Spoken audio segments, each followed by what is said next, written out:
Hello, this is Mr. Hornsby 83, and this is the Mr. Hornsby 83 show and friends and family show. And today I'm going to be talking about what would have happened had AEW came along 10 years earlier. I'm going to talk about the pros and the cons of it. No, not Tony cons of it, but also if you can see behind Kenny, there's a freaking Darby Allin figure, but he's not showing up, so. There's a Darby Allin figure behind the Kenny, but I got some of the main guys that my son has so far of the AEW roster. He's got a few of the women too. He's got Riho and Hikaru Shida. I think those are the other two women he's got so far. I plan on getting him Nyla Rose and all that, but and he don't got Sammy Guevara, Santana, and Ortiz or any of them yet. But anyway, that's besides the point. So let's talk about what would have happened had AEW come along 10 years earlier. Like I said, I may be breaking down the pros and cons of this. And, well, I'm going to start with the cons because one of the big cons will probably be had AEW come around 10 years earlier, then you probably wouldn't have seen the emergence. Let's see if I can find a spot for this freaking Darby Allin figure. You probably won't. There he is. Yeah. Come on, don't fall, Darby. Nope, not gonna work. Hold on a sec. I shouldn't have tried this.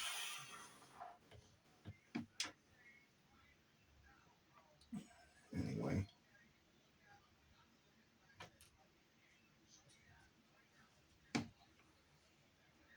I guess Darby will have to be right there behind Moxley. Anyway. So, well, you can see his hair.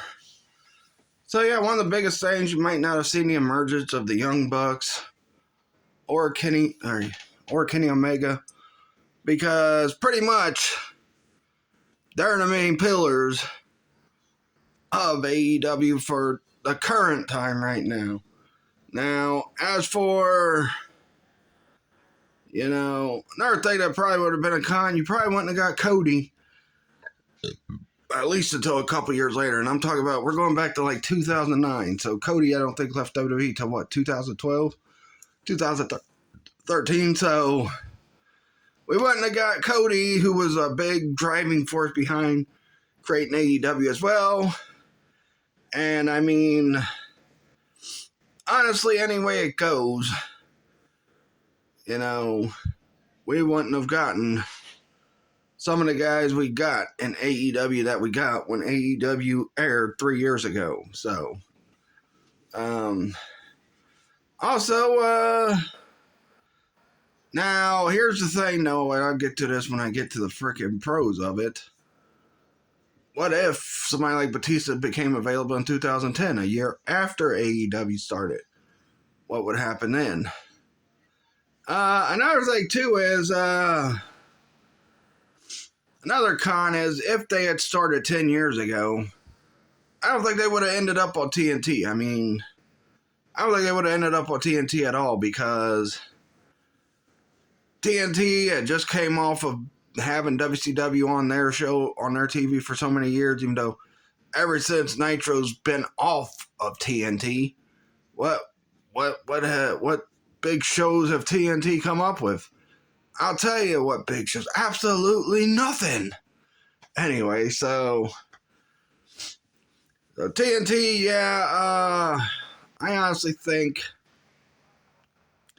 that had AEW come 10 years earlier, they wouldn't have gotten to be on TNT, because TNT probably still had the same people running TNT at the time that ran TNT when WCW was shut down. So we probably wouldn't have got any kind of freaking wrestling on TNT ever again had AEW come like 10 years earlier. So we may not have gotten it on TNT. We may have gotten it on something. Now, they might have put it on TBS, but I highly doubt that as well, because TNT and TBS are owned by the same people. But we might have gotten it then, but who knows? Also, let's talk about what it would have done for the the wrestling landscape at that time. Now, had AEW come 10 years earlier, the wrestling landscape would not have been shaped the way it ended up being shaped. And what I mean by that is, out of the absence of WCW, we got TNA. We got, Ring of Honor. I'm going to talk more about those in a minute, but,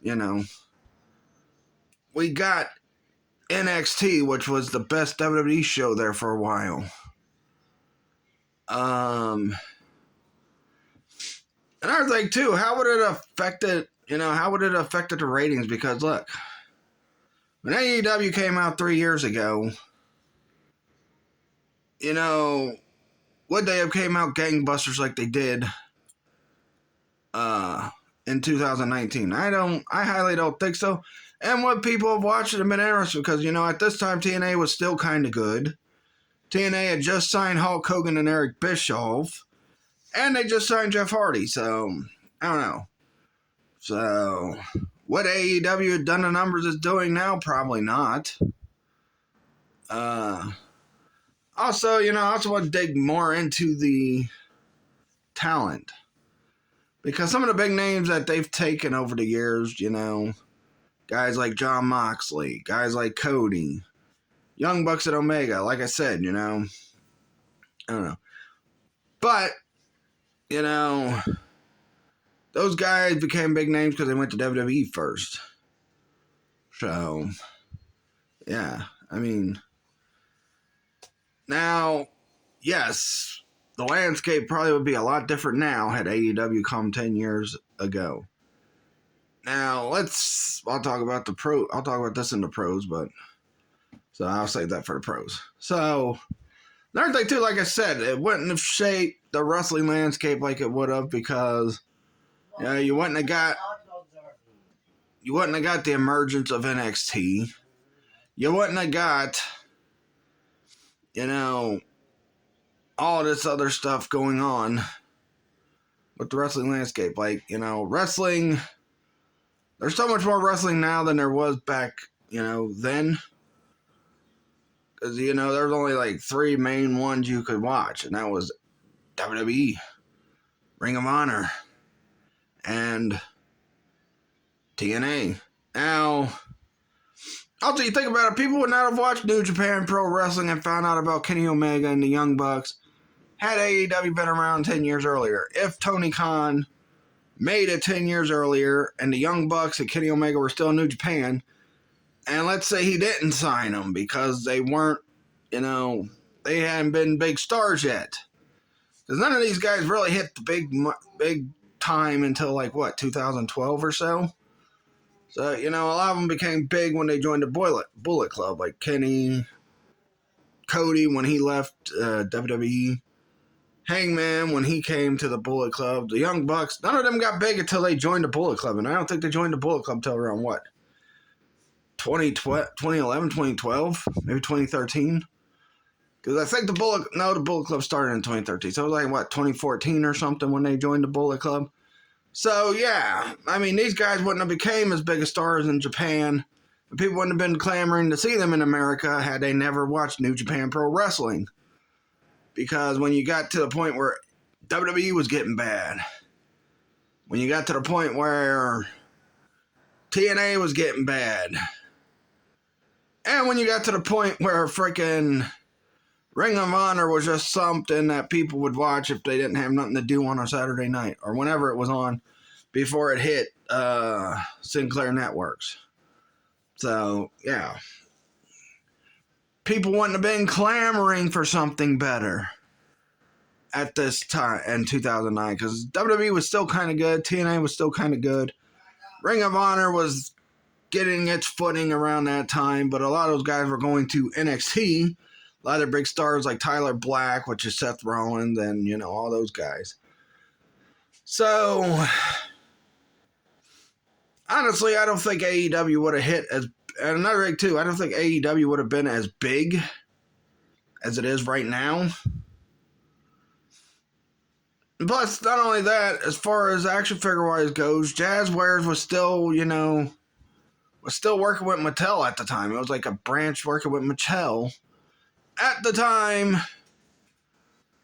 that AEW would have came around if it came around 10 years earlier. I mean, you think about it. Mattel was getting a license to the WWE figures after Jakks has had them for many years. I think they got them in the mid-90s. And then Jakks did everything they could with the WWE figures. So then they moved it over to Mattel in 2010, which was pretty much a year after AEW would have came around. Because AEW came around, January 2019, even though it didn't have its first show until May of 2019. But yeah, I mean, they wouldn't have got a good toy company to make their figures. They would have had Jakks making their figures. And Jakks was getting to the point where they had this one formula they used for the WWE figures. And the WWE figures were, the only wrestling figures that actually had new technology used with it and all that. Plus, it was ran by a big toy company like Mattel. So, that also worked out for AEW. In their favor. And you see paint off to the side, acrylic paint. Now, as for some of the pros, let's say AEW did come around 10 years earlier and they still got to deal with TNT. They got, Kenny and the Bucks, and they were still young and up-and-comers. They were being built toward the future.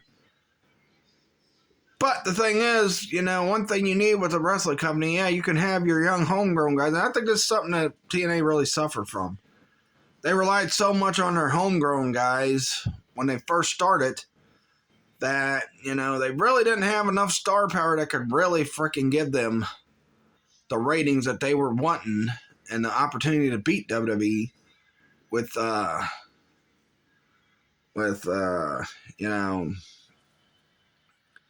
that. So you have Omega, you have the Bucks, you may have Hangman Page, and you still get guys like MJF and that. Now, there is a possibility that some guys like Dean Ambrose, who ends up becoming Jon Moxley, Tyler Black and all them might have ended up in AEW at first instead of WWE. Who knows? But they didn't become established superstars until they went to WWE. I mean, and bare minimum is, you probably could have got somebody like Batista if you were on TNT and you were going to be the big competition to replace WCW in the wrestling landscape, because TNA tried it. They came and gone. I mean, they're still around, but they're not what they used to be when they first started. Ring of Honor, we don't know for sure if they're coming back. They say they're coming back in a couple months, but they may not be coming back at all.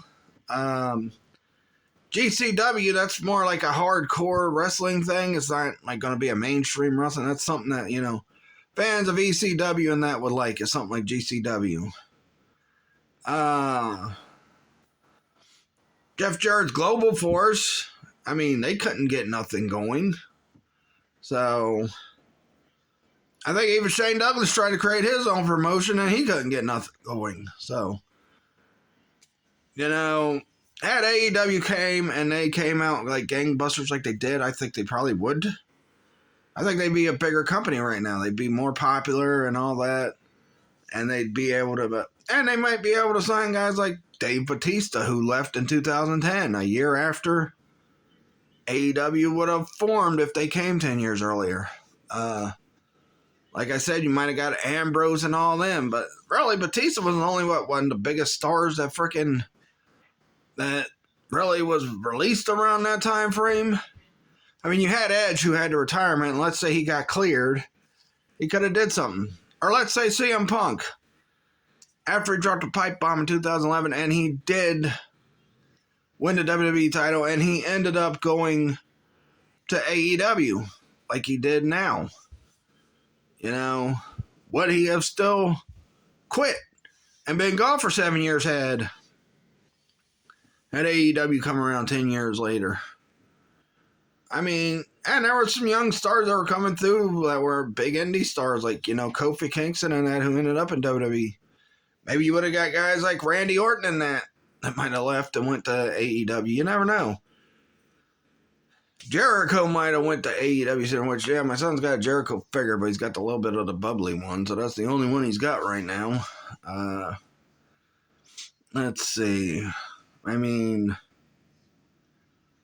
the pros and the cons are pretty much even, but you think about it, if they got the deal, even if it was on TBS, they'd probably be doing gangbusters. But they'd have to do gangbusters. Another thing I have to say with the, honestly, I guess it's a good thing that it didn't come 10 years earlier, because if it did, we wouldn't have had the All-In pay-per-view, which, Cody and the Bucks put on. Tony Khan wouldn't have been interested in making a wrestling company, and I guess that goes with the cons as well, is that, Tony Khan wouldn't have been interested in watching that. We wouldn't have had the Kenny Omega and Okada trilogy that led to, Tony Khan wanting to create his own wrestling company. So, yeah, I mean, honestly, I think they could have gotten, and I don't think Sting, one big star they probably would have probably been Sting. Because Sting really, Sting probably would have never been a part of WWE at all. He would have never been a part of WWE. He wouldn't have got that injury. So this is a con and a pro. He would have never went to WWE, got that injury, supposedly retired, and comes back like at the end of 2020 and is now a part of AEW. We probably wouldn't have seen Sting on TNT ever again. But Sting would have been able to finally frickin' say, hey, I never went to WWE and I became a big star outside of WWE. So Sting wouldn't have never had to go to WWE. Maybe if AEW would have came 10 years earlier. Now, I think about it, maybe AEW could have signed guys like AJ Styles, who was coming off of his Impact contract. Maybe they could have signed some of the young future stars to make big-time stars by this point in its run, had they been successful if they first came out 10 years ago. Maybe they would have got Dave Bautista on their roster. But one of the cons for Sting, I would say, is I think WWE Mattel figures did a pretty good job on Sting, especially the old school Sting figures with the Legends set. So, yeah. Sting has a pretty good, that was probably the best figures that they had. Prior to that was the Toy Biz ones. The TNA ones were alright, but, they only made one Surfer Sting, and that was like with the orange boots and the blue pants and, and the American one, which I don't think they got that totally right anyway, so. But we wouldn't have had great Sting figures from Mattel and WWE had he not went to WWE. Well, his Legend figures. I don't care about his current figures. Care about his Legend figures. Anyway. So, I apologize for that playing in the background. My son is by my door playing it. So, James, go to your room! Anyway, so yeah, would they have gotten guys like MJF to come to AEW had it came 10 years earlier? MJF was what? Probably still a kid by that point? So yeah. But honestly, right now they're doing pretty good. They were on TNT. First time in 18 years they were on TNT in 2019. Then they went on to, move to TBS, which that was the first time in 21 years they were on TNT or TBS. That wrestling was on there. Because, last wrestling on TBS was Thunder. And that ended in 2001 as well. And then the last Nitro was March of 2001. And like I said, other wrestling companies have come and gone, and they've been, or they've came and they haven't been as big as they were when they first came out, like TNA. We don't know for sure the status of Ring of Honor, but also, if if AEW had come in 2009, would they have been able to fish guys like John Cena and that over? Would John Cena had the heel turn in AEW, kind of like Hulk Hogan did with WCW? Because everybody wanted that heel turn because Cena had been on top for so long. Would everybody have wanted that? Would everybody have got that with AEW? Who knows? But they may have been able to get John Cena. You never know. I know people hate Cena. I hate Cena myself, but actually I see a lot of people now like Cena. But the star power Cena brings, you cannot deny it. He's a freaking, no matter how much you pain me to say, he is a top superstar in wrestling history. He's one of the top guys now. He's never going to freaking lose that. He's a legend in wrestling, so, you know. But honestly, would AEW done some innovative things like they've been doing since they've been around since 2019? They've been around, 3 years now? But would they have done things like, having Saturday pay-per-views? Would they have thought about doing that if they had came 10 years earlier? Who knows? Would they have done? What style belt would they have made? Anything would have been better than a spinner. I mean, that's one of the reasons why I like TNA a little bit better than WWE, because their freaking belt wasn't a spinning toy. Like, spinner! So yeah, let's see what else. I can't think of nothing else. Like I said, the indie scene would not have blown up if AEW probably would have came 10 years earlier, because people wouldn't have been looking to watch New Japan Pro Wrestling. People wouldn't have been looking to watch Ring of Honor. People wouldn't have been looking to see GCW, MLW. All those companies probably wouldn't, their talent would have probably been taken.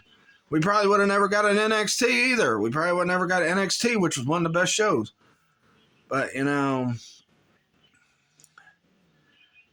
you can clearly see that AEW is definitely the competition to WWE now. I mean, there's no doubt about it. I mean, action figure wise, they got a video game coming out this year as well. Action figures, video games are on a big TV network. They're on TNT or TBS. They're still on TNT too, because they got Rampage on TNT. And like, Rampage is kind of the WCW Saturday night of freaking AEW, I guess. Even though they put their big stars on it, a lot of times, like Moxley's had his last 2 matches on Rampage. CM Punk, when he first came in, he had a lot of his matches on Rampage. I think it's a good thing, because you got wrestling on TBS and TNT again. I mean, although the time slot is not good, and I think AEW Rampage should be moved to Saturday at like 7, 8, or 9. But, and Battle of the Belts should be on a Friday for 2 hours with big matches on it. Not like the first one. And I hope the next Battle of the Belts is better than the last one, which I said. But yeah, I mean, AEW right now is doing a lot of good things. They've got the action figure market pegged down with the Jazzwares. And these Jazzware figures, I hate as much as I love the Jakks figures, which I did love them when they first came out. But even when we got to a point where I started getting tired of the Jakks, style of the figures. They were gigantic. They weren't always accurate to their size. They had some issues. I mean, look at the Jazzware figures, though. They look perfect, and they fit in perfectly with WWE figures. So, any young kid that wants to do a WWE versus AEW thing, they can freaking use the AEW figures against the WWE figure. In fact, I got MJF taking on my Ultimate Edition Ric Flair in a little thing I'm doing on Facebook this Friday called Wrestle Figure Mania Matches. So, yeah. That's pretty much my pros and cons of AEW. Let me know if there's any pros or cons I missed from AEW. One thing I will say, one pro is, had AEW came 10 years earlier, I don't think they would put somebody like Joe Janela on their freaking TV. But then again, you never know. Who knows? Anyway. So those are my thoughts on what would have happened had AEW come out 10 years earlier. the pros and cons. I broke them all down. That's why this video is going to be like 25 minutes, maybe 26 minutes. But yeah, that's pretty much all I got to say about that. Let me know if there's any pros or cons I missed. Let me know what you think would have happened had AEW come 10 years earlier. Give me all your thoughts in the comments. Please like this video and subscribe for more. I will catch you guys next Wednesday. I guess it'll be next Wednesday for another What Would Happen, and this time it'll be what would have happened had they given Razor Ramon the WWF Championship in '94 instead of giving it to Big Daddy Cool Diesel. So I'll be doing that next Wednesday. Catch you guys, and don't tune into my Wrestle Figure Mania thing this Friday on Facebook. Catch you guys later. Peace out.